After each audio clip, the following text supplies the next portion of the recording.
Deacon, and I am playing Hamlet.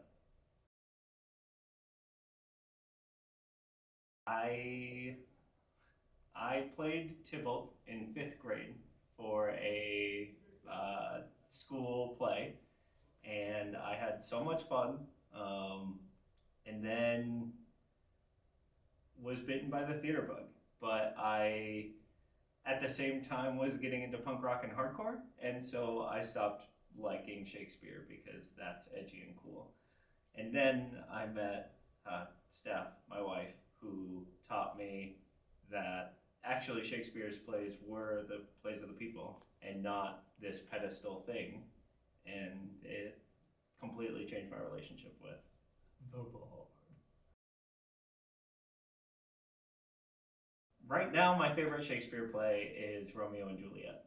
And I know that's a hot take because so many people think it's a little overdone, but we saw UT's version of Romeo and Juliet, and it blew my mind that there's so much emotional depth to that play, and I think it gets a really bad rap by being taught by every middle school English teacher who feels like they have to teach Shakespeare and not that they're excited to do it. I hope they feel something. So many times Hamlet is capital A art, period, and it is inaccessible and weird and on a pedestal because it's Shakespeare's best play.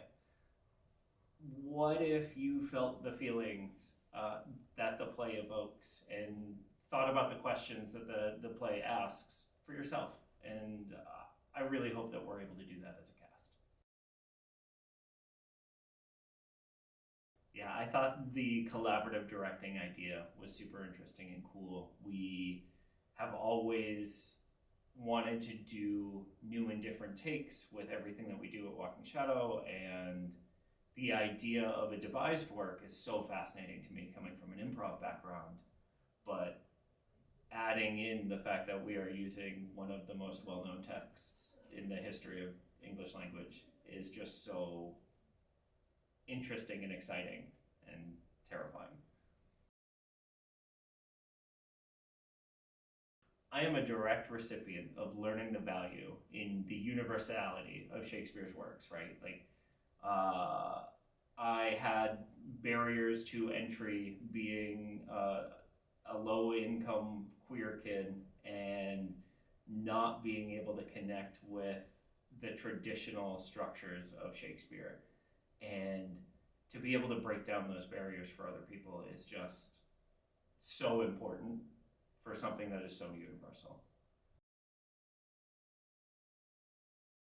You should come see Hamlet if you want to be scared by ghosts, if you want to think about death and stuff, and if you want to experience a show that you probably already know and love, and if you don't, this is such a great entry-level version of it. I think we make a really emotionally connecting experience for a viewer.